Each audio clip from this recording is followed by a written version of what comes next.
feria regional en la cual participan 90 proyectos de estudiantes de diferentes instituciones educativas del oriente antioqueño.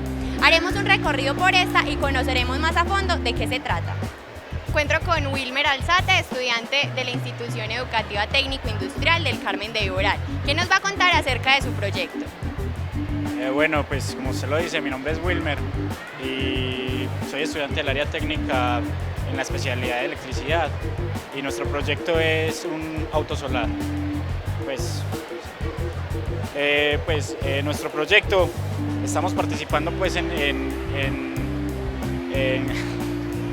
el proyecto de circuito solar de EPM, el cual consta de participar en una carrera donde el carro debe solucionar varios problemas, debe pasar varios obstáculos. Entonces allí nos encontramos pues con una inclinación de 15 grados, una parte rugosa y una sombra de 50 centímetros. Nuestro carro, pues este es el prototipo.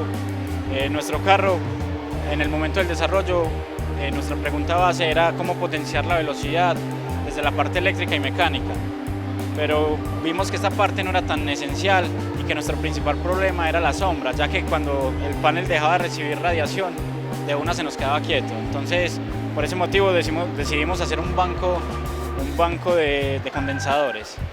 Pues los condensadores son unos aparatos que nos guardan una energía y que cuando no hay flujo nos la sueltan. Y así pues aquí los tenemos y ya tenemos pues la parte mecánica, el tamaño de las llantas también influye mucho, el peso y que guarde energía para poder atravesar esta sombra.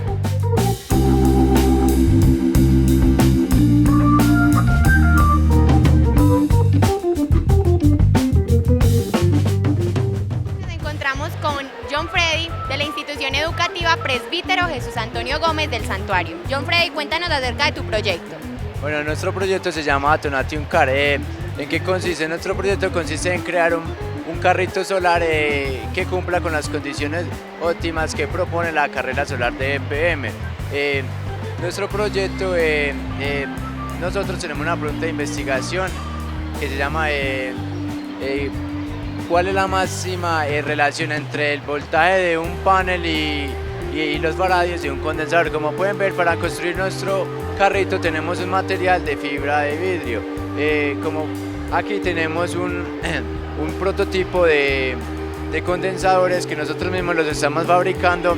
¿Qué es un condensador? Un condensador es un elemento que almacena la energía. Entonces nosotros para hacer el carrito necesitamos pues como condensadores para superar un obstáculo que es de oscuridad.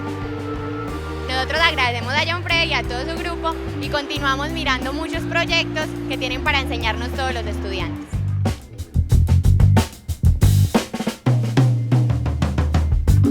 Continuamos en esta feria regional y ahora nos encontramos con Joana de la institución educativa Romeral de Guarne. Joana, cuéntanos acerca de tu proyecto.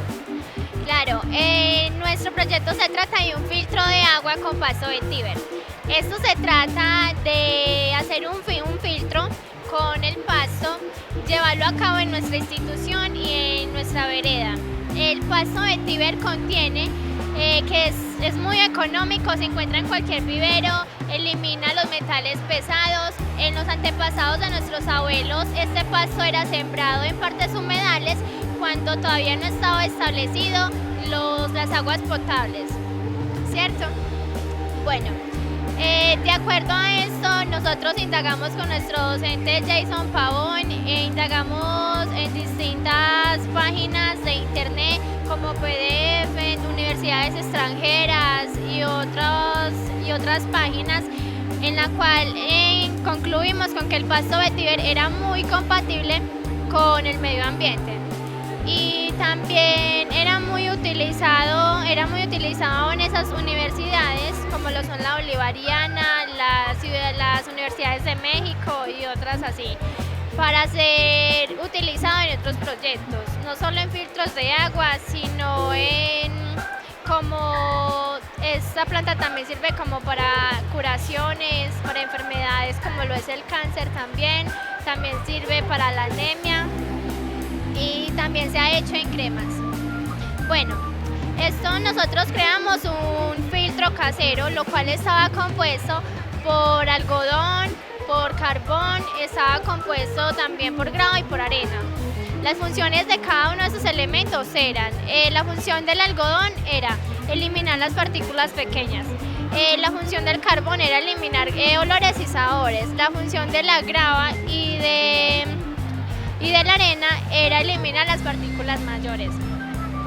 De acuerdo a esto, nosotros innovamos un filtro con este pasto porque nos pareció pues muy importante, más que todo porque se siembra en partes humedales, tenemos cada uno de las reproducciones cuando está pequeño y está en crecimiento, en desarrollo, aquí cuando ya está en su crecimiento normal y está más desarrollado, y aquí cuando está totalmente fortalecido y elimina totalmente todas las partículas, todos los metales pesados, y ya por medio de estas tres bases pasa a ser consumida, porque después de que pase a la tercera fase el agua ya está totalmente filtrada. Muchas gracias, Joana, y nosotros continuamos viendo los diferentes stands de esta feria.